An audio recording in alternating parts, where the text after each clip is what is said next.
लेकिन इस घटना ने उनके मन को मोड़ दिया अलौकिक दुनिया को जानने की तरफ। अलौकिक दुनिया क्या है ये? क्यों मुड़ जाते हैं, क्यों लोग आते हैं, क्यों मन के चले जाते हैं? और धीरे धीरे धीरे धीरे कुछ तंत्र मंत्र, शमशान साधना, कापालिक साधना या कब्रिस्तान साधना, इस तरह के गुरुओं के संपर्क में अब वो धीरे धीरे आने लगे। अब हम सोचते हैं कि आखिर साहब गजानंद जी को शिव को गुरु बनाना था, तो उस समय कितने समय तक उन्होंने अपने जीवन को नष्ट किया? कितने समय तक वो ऐसे लोगों के पीछे क्यों घूम रहे थे? क्यों ऐसे लोगों को अपना गुरु बनाया? इसका उत्तर अनजाना है, कोई नहीं जानता कि ऐसा क्यों हुआ।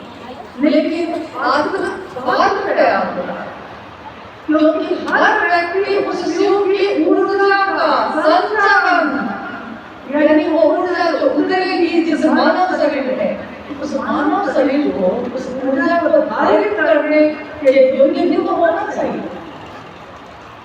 क्योंकि मामूली पतले पतले तार में अगर बिजली का करंट दौड़ा दीजिए तो वो बिजली का करंट दौड़ने की जल के खाक हो जाता है, बर्दाश्त नहीं कर पाता। शिव की ऊर्जा जिसके बारे में हमने कहा असीम है, वो उस शिव की ऊर्जा जिस मानव शरीर को मिलेगी, इसके लिए तो बात कर सके। क्यों नहीं आप क्यों नहीं आप साधुओं से ये धरती खाली नहीं है, संतों से ये धरती खाली नहीं है, और लोगों ने शिव की भक्ति, शिव के शिष्यता ग्रहण करके पहले शिव से बहुत कुछ प्राप्त किया है, लेकिन किसी ने ये नहीं कहा कि सामान्य से अति सामान्य लोगों के गुरु भी शिव हो सकते हैं।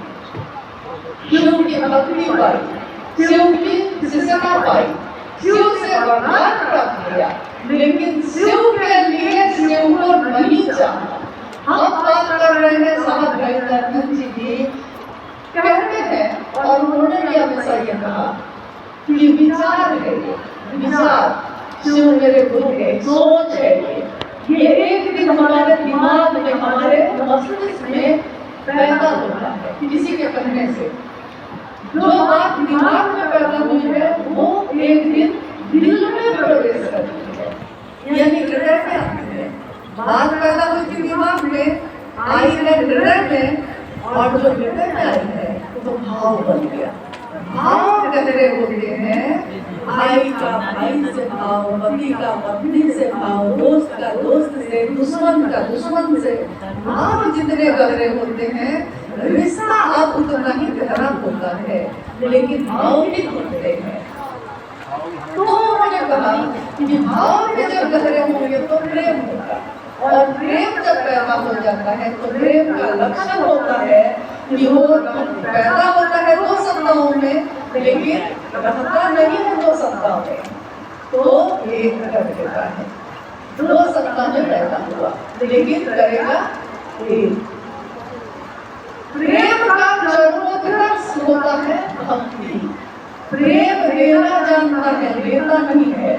प्रेम में दुनिया में जितने भी उदाहरण है प्रेम के, चाहे वो लैला मजनू का हो, चाहे वो कृष्ण और राधा का हो, चाहे वो वीर रांझा का हो या भगवान का हो, चाहे वो किसी के प्रेम का उदाहरण हो, लेकिन प्रेम लेना जानता है, लेना नहीं जानता।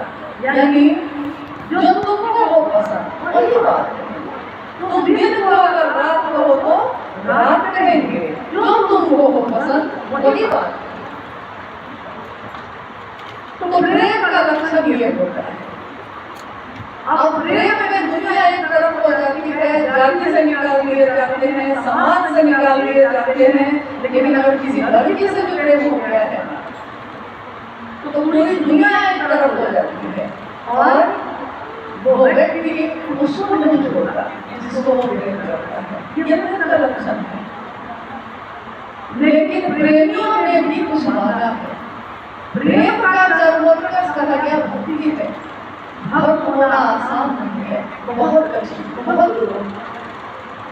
शास्त्र जिन लोगों को कहते हैं भक्त, जितने भी भक्त हुए शिव के, यहाँ तक कि हम रावण की बात भी करें, रावण शिव का बहुत बड़ा भक्त, रावण ने भी तपस्या की, भक्ति की और मांगा तीनों लोगों की संपत्ति चाहिए मुझको, तीनों लोगों की संपत्ति चाहिए मुझको, एक भक्त मांगता है।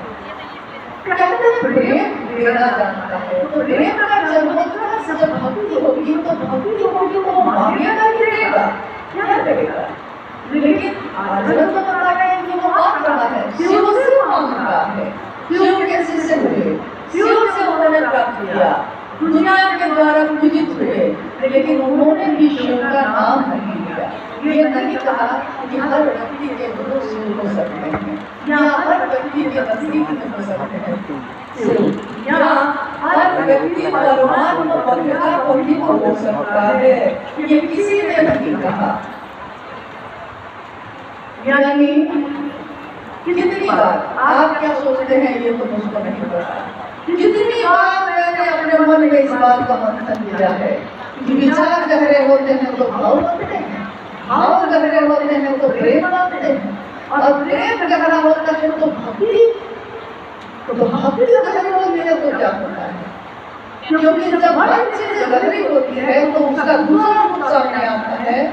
तो जब भक्ति तब में मांगा गया है, शिव के लिए शिव को किसी ने नहीं चाहा, शिव से चाहा, लेकिन शिव ने से गंगानंद साहब ने शिव के लिए शिव को चाहा, और ये बात उन्होंने लाखों की भीड़ में कही, अकेले नहीं कही। उन्होंने कहा कि मैंने शिव को शिव के लिए चाहा है, मेरी इसके पीछे कोई कामना नहीं है, न तो अर्थ धर्म मोक्ष और काम की है, न तो विदेशा है, न तो लोकेशा है, न तो समाज चाहता हूँ मैं, न मैं ये चाहता हूँ कि कोई देखे। भाई लाल जी उस समय अपने चर्चा में कह रहे थे कि साहब, और किसी ने कभी नहीं कहा कि मुझको भूलो, सच है, उन्होंने कभी नहीं कहा, क्योंकि भक्ति का जन्मोत्कर्ष जब होगा तो भक्त मांगना छोड़ देता है, वो तो शिव के लिए जीता है।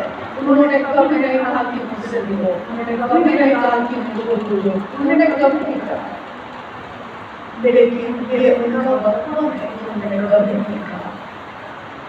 हमें ही हो ना सका उनके कदर का अंदाजा, हम समझ ही नहीं सके कि हमें कौन मिला, हम जान भी नहीं सके कि हम किसके पास बैठे थे, हमने उनका सचमुच में वो दर्शन किया जिसका दर्शन वो करना चाहते, आज भी वो यही कह रहे हैं। तो हम कैसे हैं कि वो तो आसमान है, सरस बैठे हैं, लेकिन हम शिव के शिष्य कैसे हैं जो साहब गंगानंद जी का नाम लेने में हमारी जबान लड़खड़ाने लगी है, नीलानंद का नाम लेना हम लोग भूल गए हैं, हम अपनी अनुभूति बोल रहे हैं, हम अपने साहब और गुरु की अनुभूति को नहीं बोल रहे।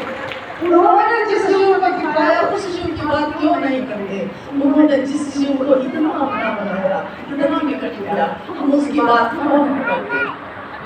कहते हैं जगत गुरु शिव का शिष्य जगत स्तर में सोचेगा, संकीर्ण की बात करने वाले का मन संकीर्ण होता है, विराट की बात करने वाले का मन विराट होता है, और महादेव की बात करने वाले का मन कैसा होता है?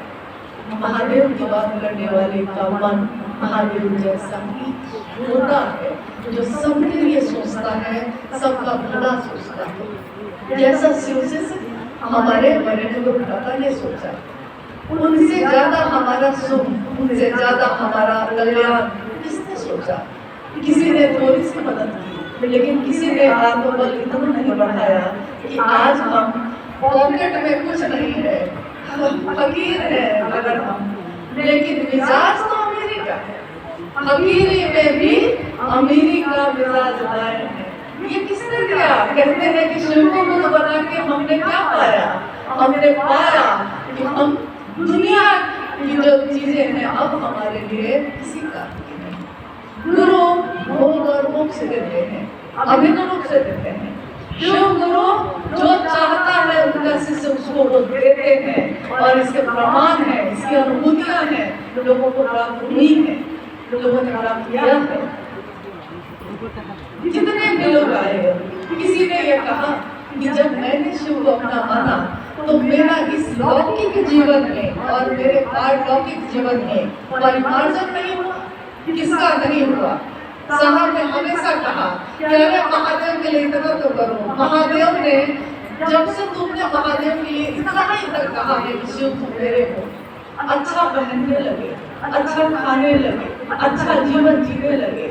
शिव विसंगतियों में संगति की स्थापना करते हैं। शिव न्यूनतम व्यवस्था में रह के भी सुखी रहा जा सकता है, इसका उदाहरण है। इसीलिए उन्होंने एक आवाज दी कि बनना है तो शिव बनो, बनो तो शिव, जीवो तो शिव, रहो तो शिव। ये बात आज तक किसी ने नहीं कही। इतनी खूबसूरत है ये बात, इतनी अद्भुत है, इतनी कहते हैं कि जानलेवा है। लगता है कि प्राण निछावर कर दे। जब ये देश आजाद हुआ था, हमारे देशभक्तों ने अपने शरीर का दान करते करते, माँ भारती के अपने शरीर को न्यौछावर करते करते ये गीत गाए थे। कर चले हम पिता जानो तन साथी, अब तुम्हारे हवाले वतन साथी। साहब गंगानंद जी ने आध्यात्म की धरती पे जाति, धर्म, लिंग, वर्ण, समाज, दुनिया, देश, सारी सीमाएं तोड़ दी। सब में मन का भैरव, उन्होंने कहा आपका मन जब भैरव बनता है तो दैविक, दैनिक, भौतिक तीनों तरह की सीमाओं का तट तोड़ देता है। सर्वमय होता है, सबके लिए होता है, सबके साथ जीता है, सबका अच्छा सोचता है। उन्होंने देश की सीमाएं भी तोड़ दी और सबके बीच एक खिलाफ का आह्वान किया। उस शिव ने दिया है। शिव की दुनिया में हम रहते हैं, हमारी दुनिया में वो शिव क्यों नहीं रहता? ये पीड़ा है उनकी कि हमारी दुनिया में वो शिव क्यों नहीं रहता। क्या शिव के शिष्य भी ऐसा ही करेंगे? क्या शिव का नाम लेने वाले लोग भी शिव के साथ ऐसी ही चालाकी करेंगे? शिव शिष्यता प्रेम है, शिव शिष्यता भाव है, दर्द है, एहसास है। शिव शिष्यता नालीबाजी नहीं, शिव शिष्यता व्यापार नहीं। हम अपने बेटे का व्यापार नहीं करते, हम अपने पति का व्यापार नहीं करते, हम अपने माँ बाप का व्यापार नहीं करते। जिसको भी हमने कहा है कि वो मेरा है, हम उसका व्यापार नहीं करते। व्यवस्था में मिलकर काम करते हैं, लेकिन व्यापार नहीं करते। और जितना भर आपने साहब और दीदी का सब सानिध्य प्राप्त किया है, माँ नीलमानंद जी के साथ इस लौकिक जीवन में 3 वर्षों तक ही मैं रह सकी, लेकिन उनके 3 वर्षों में मैंने जो उनको जाना, जितना भर जाना, क्योंकि वो भगवती स्वरूपा, उनको मैं कितना जान सकूंगी। कोई उनके पास रह के भी उनकी शक्ति का क्या आकलन करेगा, जान न सका। लेकिन जितना भर जाना, ममता की मूर्ति क्या होती है, ये बनती है। जब ये मूर्ति बनती है तो उसका चेहरा होता है नीलमानंद की तरह, राजमणि नीलमानंद की तरह। ये पोषित करने वाली माँ शिव शिष्यों को, शिव से सिर्फ एक परिवार है, शिव से सिर्फ परिवार, जिस परिवार के हर सदस्य का पोषण देने वाली वो माँ, उसने अपना सर्वस्व न्यौछावर किया। साहब गंगानंद जी ने अपने लौकिक कामनाओं की, अपने आकांक्षाओं की, अपने जीवन की छोटी छोटी खुशियों को न्यौछावर कर दिया अपने महादेव की। क्या उनका एक छोटा सा परिवार नहीं था? क्या उनके बच्चे नहीं थे? क्या उनकी पत्नी, उनके माँ बाप नहीं थे? लेकिन उन्होंने कहा कि मैंने शिव के लिए किसी से समझौता नहीं किया, मैंने शिव के लिए सबसे ज्यादा शिव को चाहा, इतना चाहा कि सारे रिश्ते बंधे हो गए। और इतना चाहने के बाद उन्होंने कहा कि कर चले पिता, हमारी सांसों में आज है, हमारी बातों में है। शिव की बात जहाँ भी चलेगी बड़ी सुंदर भक्ति है, कृष्ण की बात चलेगी तो सब तेरा नाम लेंगे। शिव शिष्यता की बात चलेगी, हजारों साल बाद में चलेगी, तो किसका नाम लेगा? तो उन्हीं साहब गंगानंद जी का। तो उन्होंने न्यौछावर किया और कहा कि शिव शिष्य सभ्यता में कोई वरीय नहीं होगा, कोई श्रेष्ठ नहीं होगा, कोई अगुआ नहीं होगा, कोई मार्गदर्शक नहीं होगा। कौन होगा?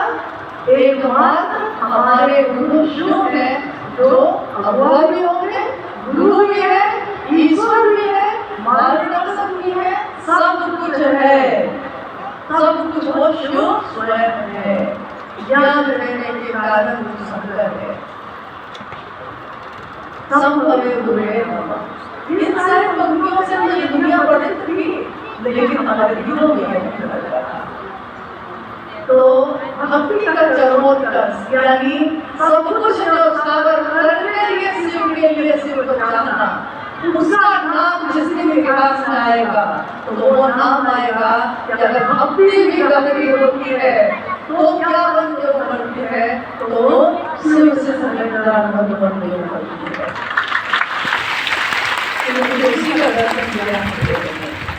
अब इस संगोष्ठी का, जैसा कि आप जानते हैं, क्योंकि भारत के विभिन्न राज्यों के गुरु भाई बहन इसमें शामिल हैं, नेपाल के भी गुरु भाई बहन शामिल हैं, और ये दोनों देश मिले मिले हैं, मित्र हैं, एक दूसरे के यहाँ ऐसे आते जाते रहते हैं।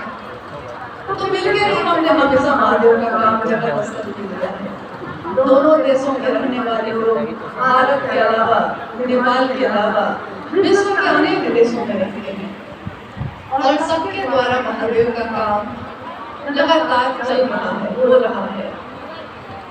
इस संगोष्ठी का एकमात्र उद्देश्य है कि जो साहब गंगानंद जी ने चाहा, जो उन्होंने चाहा है, जैसा चाहा है, हम सभी मिलके चले। अब हमारे पास दो रास्ते हैं। एक रास्ता ये है कि हम सब मिलके एक दूसरे का पैर खींचे, हम सब मिलके एक दूसरे का रास्ता रोकें, चलने नहीं दे किसी को, न खुद चले न किसी को चलने दे। ये एक रास्ता है जो ज्यादातर समाज लोग करते हैं।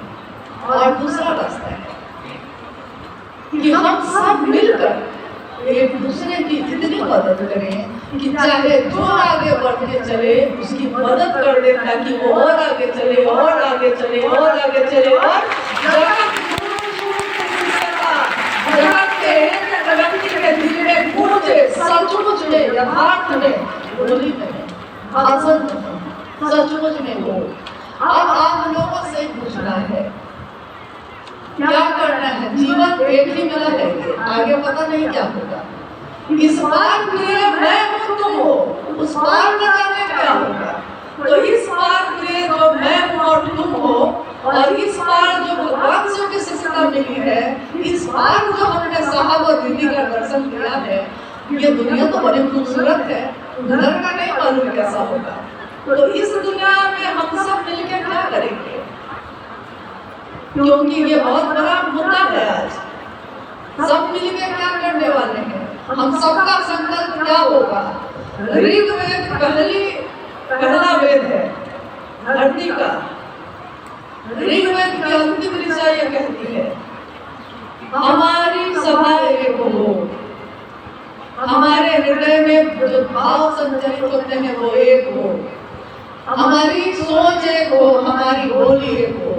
हम लोग जितने लोग यहाँ बैठे हैं, या वो सारे लोग जो आज सुन रहे होंगे, या किसी ने भी साहब गंगानंद जी की बातों को छोड़कर दूसरी बात को दोहराया है कभी? शिव जगत के गुरु है, मेरे में आपके हो सकते हैं। ये किसने कहा? उन्होंने कहा। 3 सूत्रों का निरूपण, 3 सूत्रों के द्वारा हमारा मन शिव के लिए आवेशित हो सकता है और होता है। ये किसने कहा? उन्होंने कहा कि अगर ये 3 सूत्र करते करते हमारा मन शिष्य भाव से भर जाए तो उसके बाद ये 3 सूत्र करने की भी आवश्यकता नहीं होगी, क्योंकि जब काम हो ही रहा है आज तो इसके लिए अलग से प्रयास क्या करना। साइकिल चलाना सीखा था तो गिर गए थे बहुत बार, आज जो बार बार गिरते उठते अब चलाना सीख लिया है, साइकिल चल रही है। फोन पे बात करते करते साइकिल चल रही है, और एक दिन साइकिल चलाने के लिए बार बार गिरे थे।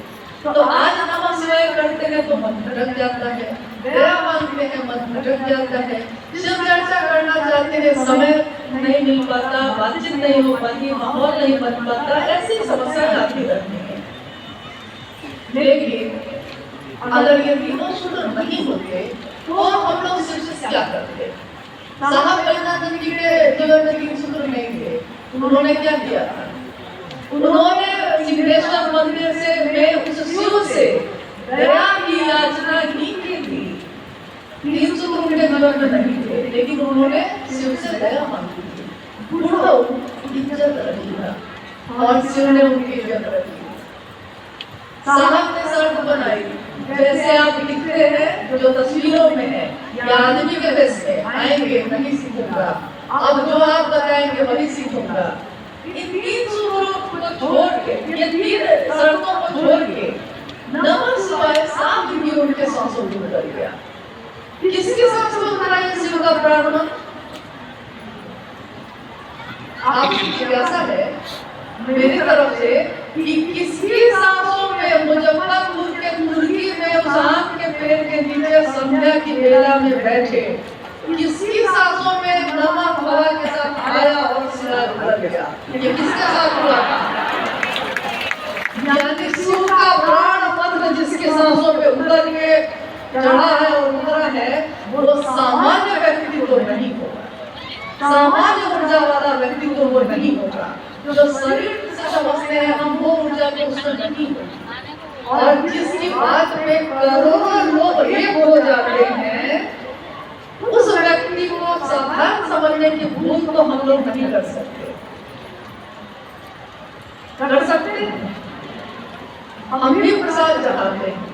हमारे जीवन में ऐसी कोई घटना मतलब लगता है, अनुभूति तो बहुत रहती है, अनुभूति तो बहुत सारी हो जाती है, लेकिन काश मैंने भी उस दृश्य को अपनी आंखों से देखा होता, ये सोचती हूँ। जब साहब पटना में रहते थे तो पूजा घर में प्रसाद चढ़ाते थे, प्रसाद चढ़ जाते थे। लोगों के बीच इस बात का की सूचना हो गई, बात फैल गई कि हरिदानंद जी के पूजा घर में प्रसाद चढ़ जाता है। तीज का समय था, माँ नीलामाधव तीज का व्रत करती थी, यानी जो शिव की पूजा होती है, जिसमें शिव और शिव की पत्नी माँ पार्वती की पूजा करती थी। तो वो बाहर मंदिर में नहीं थे, घर में था ही पूजा कर। तो बगल के जो फ्लैट में और लोग रहते थे, वो महिला लोग हाथ में पूजा की थाली लेकर घर में आ गए। मतलब साहब ने मुझसे ये घटना सुनी थी और बाद में मुझे लगता है किसी चर्चा में वीडियो पे भी है साहब की चर्चा। तो थाली लेकर वो घर में आ गए। तो उन्होंने कहा कि मैडम, दीदी नीलामाधव जी को कहा कि मैडम आप नहीं आए मंदिर। तो हम लोग सोचे कि हम भी लोग पूजा की थाली लेके आ जाते हैं, क्योंकि हमने सुना है कि आपके घर में भी तो पूजा घर में प्रसाद चढ़ जाता है। तो माँ नीलामाधव जी ने कहा कि हाँ तो है, लेकिन आप लोग क्या चाहते हैं? तो जी हम लोग चाहते हैं कि हम लोग यही चढ़ा लेते हैं। उस महिला ने कहा कि चढ़ा लेते हैं।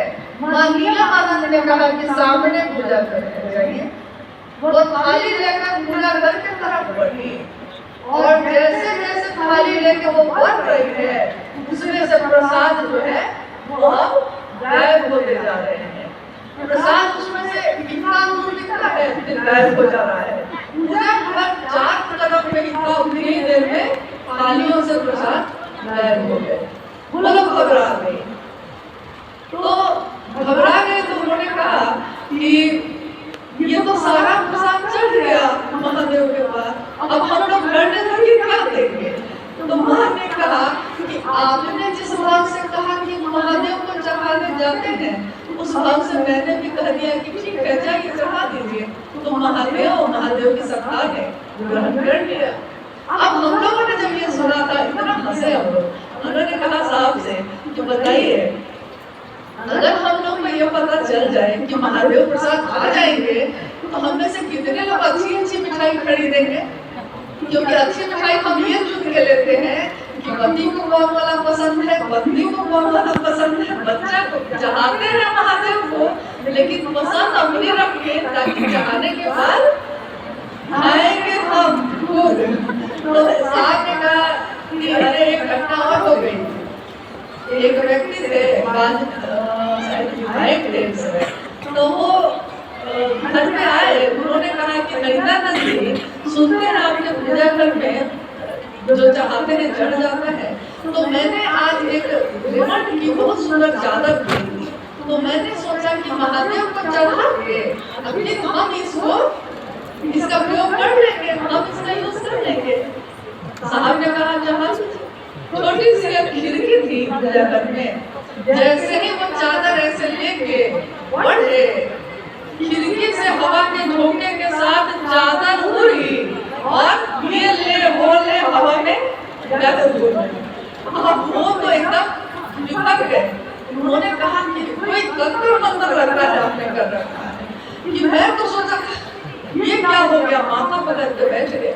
अब साहब ने सोचा कि अगर इसको कोई चादर नहीं देंगे तो भाई ये तो अभी से बना भी नहीं है, पता नहीं मन ही टूट जाएगा इसका। दूसरा कहेगा कि आपसे कभी महादेव को कुछ चढ़ाएंगे ही नहीं। तो उन्होंने कहा नीलम, अगर बक्सा में कोई चादर है तो निकालो इनको दो। तो बक्से में एक चादर थी, माँ नीलम आनंद जी ने निकालकर उनको दे दी। अक्सर हम ये कहते हैं कि अगर हमसे सचमुच महादेव ग्रहण करें, यानी कि भाव ग्रहण करते हैं वो, लेकिन अगर वो चादर ग्रहण कर ले तो हम लोग कौन सी चादर चढ़ाएंगे?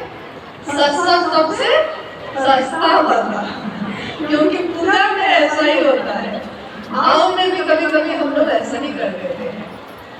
दुकान में जाइए, दुकान वाला पूछेगा आपसे सारी खरीदनी है अपने लिए कि किसी को देना है कि पूजा में करना है, कि बीच कैटेगरी में है। अपने लिए मतलब कीमती से कीमती साड़ी दिखाएगा, क्योंकि आप अपने लिए तो कुछ नहीं ले सकते हैं। दूसरे को देना है तो हम लोग कहते हैं कि साड़ी देखने में सुंदर होनी चाहिए लेकिन कीमत कम हो, कम दाम में, देखने में महंगी हो, ऐसा चीज दीजिएगा। तो वो वैसा ही देता है। फिर कहता है कि और क्या चाहिए? तो पूजा के लिए चाहिए। तो उसको मालूम है कि पूजा के लिए व्यवस्था अलग ही रखता ही है, तो उसको मालूम है कि पूजा के लिए लोग यही लेंगे। जिस दिन हमको ये पता चल जाए कि महादेव क्या ग्रहण करते हैं, तो हम महादेव के लिए क्या लेंगे, क्या देना चाहेंगे? तो लौकिक चीजों को तो महादेव लेते ही नहीं। वो तो भाव है। आपने चीज को खरीद लिए थे, उनको चादर का क्या कहा, उनको मिठाई का क्या कहा, आपने भाव दिया, ग्रहण हो गया। अब हम जो भाव देंगे वो महादेव ग्रहण कर ले। बस इतनी ही चाहत हम लोग की है।